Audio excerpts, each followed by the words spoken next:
Hello everyone, my name is Pally and I'm an OG 2016 DVD nerd who mains Trapper and Bill. How you doing, Larry? Mwah. Anyway, today I'm going to be talking about the controversial truth about tunneling in Dead by Daylight.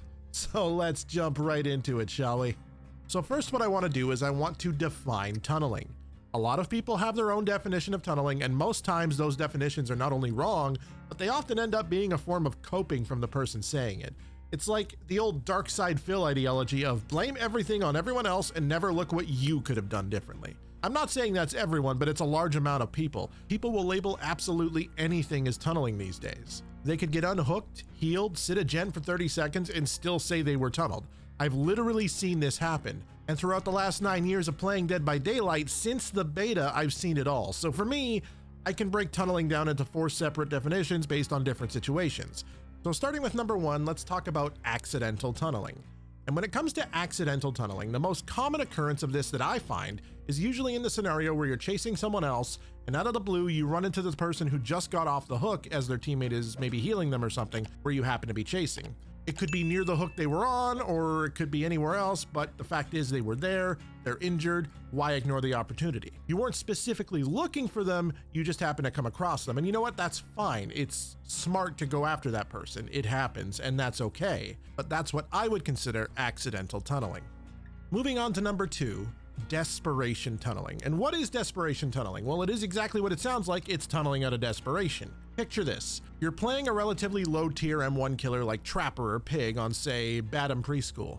You're down to 1 gen left with 2 over 50% in repair progress, and you don't even have anyone dead on hook yet. We've all been there, and no matter how skilled you are, it could happen to anyone. You find someone and you hook them for their second hook, and as soon as they get unhooked, you go after them again to get the kill. You do this because you desperately need someone dead, or you just lose. And if you don't do this, you have absolutely no chance of even getting a 2K unless the survivor's hard throw. It's high risk, high reward, because if they don't have any anti-tunnel perks, well, you just turn the game into a 3v1, and that means even if they get that last gen done, you have a chance of a 2K or even a win. And I think most times this kind of tunneling is usually accepted by the community. Now, granted, that doesn't mean it's always accepted, but I would say usually it's accepted. Moving on to number 3, we have survivor-induced tunneling or teammate-induced tunneling. And what is teammate-induced tunneling? Well, I'll give you a quick example. You hook someone, you walk away from the hook, you find a couple of gens with progress, you kick them, but you don't find any survivors. They've decided to hide and immerse. Well, time is always against the killer, so if the killer doesn't find anyone, they'll usually go back to the hook as soon as they hear the unhook notification. The issue is, once they get there, the only survivor you find, purely because of grunts of pain and a blood trail, is the person who was just unhooked, because the other person who unhooked them decided to go back to hiding and immersing. So the killer has no choice but to either waste time or just hook the survivor they can see. And so because no one wanted to take aggro, their teammate got tunneled. And I think this is one of those situations where survivors don't really see this perspective of the killer and they just think the worst possible thing about the killer as a person. Moving on to definition number 4, and this is the one most people have a problem with, hard tunneling. And hard tunneling is exactly what it sounds like. It's the tactic of repeatedly going out of your way to go after one survivor and only one survivor, ignoring all other survivors, ignoring generators until that survivor is dead, until they are out of the game. The flip side to this is that most times, unless the survivors are just hilariously bad or overly altruistic, this also means the killer is probably throwing the game. Of course, there are exceptions, and if the killer happens to get this one survivor out extremely early, sometimes before even a single gen has been done, more times than not, the game is already over before it even began. This might be the only definition of tunneling where I would personally sympathize with the complaints of the survivor who was tunneled most of the time. So now that we know the definitions, this brings me to the question of how often tunneling actually happens. And to be honest, it's a really tricky question to answer because while I do have my own data, at the end of the day, it's all anecdotal because I can't speak to everyone else's experience.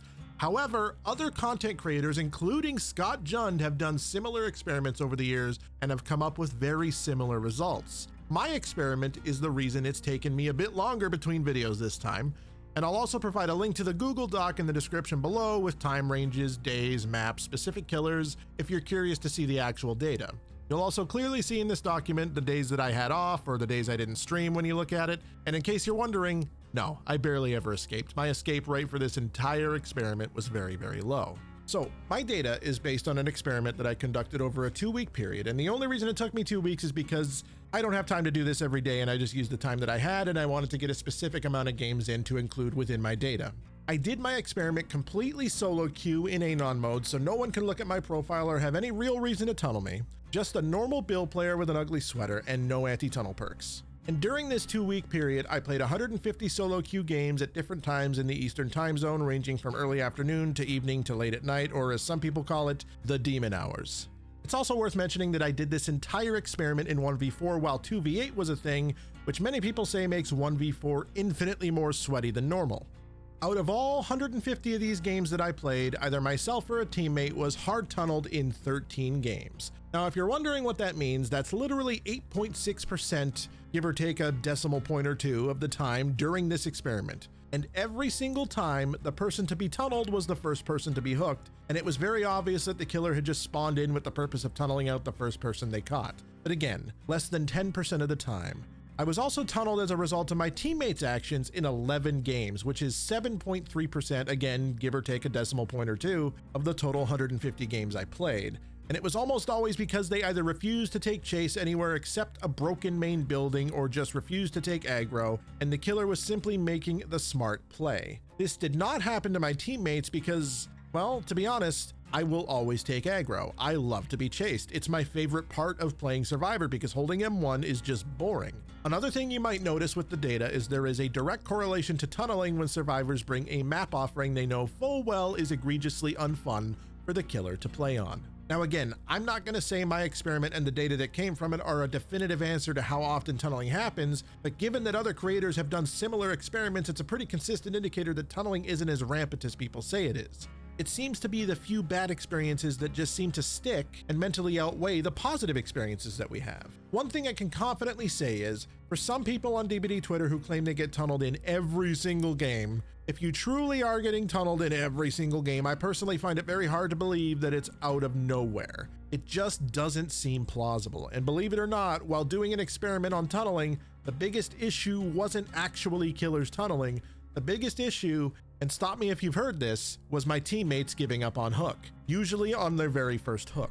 So what about the killer's perspective on tunneling? How does the killer's perspective factor into all this? Well, as a killer, it's no secret that there is just more pressure on you throughout most of the game than there is on the survivors. And this isn't something I'm going to argue about because it's objectively true. There are 4 survivors and potentially 16 survivor perks with 5 generators to repair, and only 1 killer with 4 perks and up to 12 hook states to achieve. Every second you spend chasing 1 survivor is 3 seconds of gen time, and oftentimes that spreads across 3 separate generators. The entire flow of gameplay puts a heavier amount of pressure on the killer. So why do I bring this up? Because this is just one example of something that survivors aren't really thinking about when they're berating and insulting the killer in endgame chat over even the most innocent tunneling.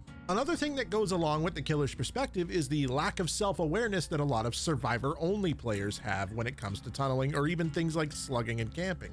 For example, how often have you had a survivor commit to a 95% generator in your face after you hit them and you're in the weapon wipe animation? It happens to everyone, and you know what? There's no fundamental difference between a survivor committing to a gen in the killer's face and a killer tunneling a survivor out of the game. Some may even consider it worse because survivors have 5 gens to do while the killer has 12 hook states to get. One thing I would like to ask survivor players, or rather survivor players who predominantly only or mostly play survivor, if you're at 1 gen left and you see a gen that's 95% done, and the killer is doing his best to put pressure on it, but he can only do so much because he's got no mobility and he's an M1 killer, say he's Trapper. Are you gonna go start a new gen across the map? Or are you gonna make sure you get that gen done because it's faster and it's closer to being done and it just makes more sense? You're probably gonna go after the generator that's closest to being finished because it makes the most sense strategically. So why would you expect the killer to do anything different? Earlier in the video, I mentioned survivor-induced tunneling, where immersed survivors don't want to take aggro and force the killer to tunnel the only one they can find. You'll see a lot of survivors still expect the killer to waste valuable time searching for people who don't want to be found instead of chasing the only person they have a location on, and sometimes the people who were immersing will even go as far as insulting them for it when they make what is objectively the right play, which shows a huge lack of self-awareness. And again, as I said earlier, it's the old dark side Phil ideology where you blame everyone but yourself when it was completely preventable by you and you alone. Now that I've gotten through all that, let's talk about anti-tunnel perks, specifically the issue with anti-tunnel perks, and more specifically Decisive Strike, Off the Record, Borrowed Time, and of course, Shoulder the Burden.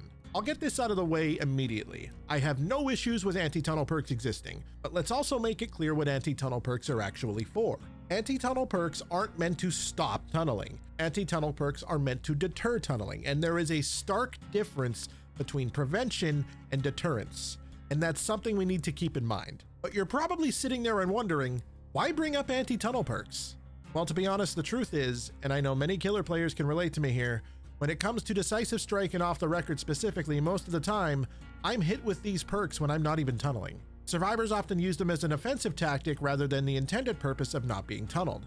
And a lot of the time, survivors will be running both Decisive Strike and Off the Record, meaning they can just wave Off the Record in your face with absolutely no downside because they have Decisive Strike to bail them out as a second layer of protection. It's honestly quite boring. And I don't even want to get into how Shoulder the Burden's a thing, and it's a perk that was released that only seems to buff Survive with Friends instead of solo queue for some reason, which makes absolutely no sense to me. Listen, like I said, for the most part, I have no issue with anti-tunnel perks existing in their current form, and I have no issue with the base kit endurance you get for being unhooked. I think the only change I would make to these is to make it so if you have a currently active anti-tunnel perk or you have endurance, you no longer have collision with the killer or your teammates, which would mean you wouldn't be able to use your endurance to body block a teammate when the killer is actively trying to go after someone else. And before anyone wants to complain in the comments, if tunneling really is that big of a problem, if it's really happening that often, if that's really why you're running anti-tunnel perks, you should have absolutely no issue with not being able to use them offensively. And on top of that, if you really don't want to be tunneled, get away from the killer if he's trying to chase someone else. So having said all of that, what are some potential solutions to tunneling? Well, the truth is, there is no perfect solution. The fact is, tunneling, by design of the gameplay loop of DBD, is always going to exist, and it kind of always has to exist as an option. Generators go really fast for a lot of killers, especially those without map mobility to be able to apply pressure to them. And maps are insanely imbalanced a lot of the time and have an abundance of completely safe pallets, so even a mediocre survivor player can just waste a ton of the killer's time with little to no effort, and the killer's got to make up that time somehow. The best thing behavior can do is provide incentive for killers to not tunnel. They have to make it worth it spreading hooks and going after separate survivors. Similar to what I said in my slugging video, incentive is everything, and behavior has, for all intents and purposes, been removing or nerfing things that incentivize going for separate survivors. I'll go ahead and give you a few examples. Barbecue and Chili had its blood point stacks removed. Grim Embrace was nerfed. Pain Resonance, heavily RNG based, also nerfed. Huntress Lullaby. Okay, decent perk, but it's a hex totem. You basically have to run a whole other perk just to extend the life of it long enough to get value from it. Oh wait, this isn't even based off separate survivors, just hooks in general, so that doesn't even count. The only perk I can really think of that's heavily incentivizing spreading hooks right now is No Way Out, which is admittedly something a lot of killers use. But other than that, there's nothing really incentivizing killers not to tunnel and turn the game into a 3v1 as quick as possible. Combine that with the amount of pressure killers have on them from the very beginning of the game and how long a single chase against even a mid-level survivor can be with the use of exhaustion perks and pre-dropping the abundance of safe pallets on most maps. I mean, what do we expect to happen? And even then, tunneling really isn't all that common. The only solution is to balance the gameplay loop around hooks so killers don't feel so damn pressured all the time. Of course, you'll always have that minority of toxic killer nerds who will just want to tunnel every game for sport, just like you have toxic survivor nerds who just want to bag at every pallet and make the killer miserable every single game. And there's not really a lot you can do about those people, but again, those are the minority. Even some of the most respected names in the community like Ottstarva and Hens have both said and shown that even at remotely mid to high level gameplay, it's unrealistic to expect killers to spread hooks. The game just isn't balanced that way in its current state, and that's a behavior problem, not a community problem. When it comes right down to it, tunneling isn't a black and white issue. There's a lot of nuances to it and a lot of misunderstandings from both sides when it comes to the cause and effect of tunneling. On top of that, much like slugging, tunneling doesn't just immediately translate to wins. There is a strategy to tunneling, and if you tunnel the wrong person or tunnel at the wrong time, you could be throwing the match. And I think that right there is why it's not really as common as people on places like DBD Twitter would like you to believe.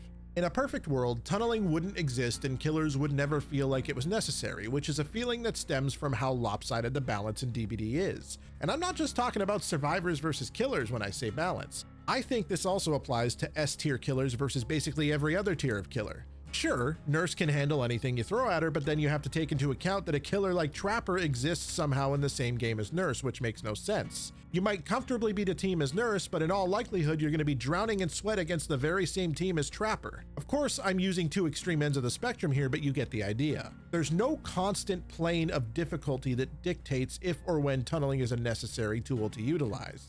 At the end of the day, as I said, it's up to behavior to balance the game in a way where spreading hooks is realistic, because right now it just isn't. Now, I know I'll have some random person in the comments that wants to say, well, actually, I 4K every single game without perks or add-ons with Huntress, and I never tunnel or camp, so you just need to get good. And that's when I would say, dude, shut up. Stream it to Twitch, prove it. I will watch the whole thing and I will point and laugh when you can't do it. In any case, nerds, I hope you enjoyed this video as much as I enjoyed making it. I'm sorry it took me a little longer. I did have an experiment to do. I think I've really started to develop an enjoyment of the whole video editing thing. If you would like to catch me live, trapping survivors like it's going out of style, you can find me over at twitch.tv/PallyLive. And if you liked what you saw here today in this video, I'd really appreciate a like. And if you hit that subscribe button, it would be even better. Thank you guys so much for watching. This has been Pally, and I will see you all in the next one.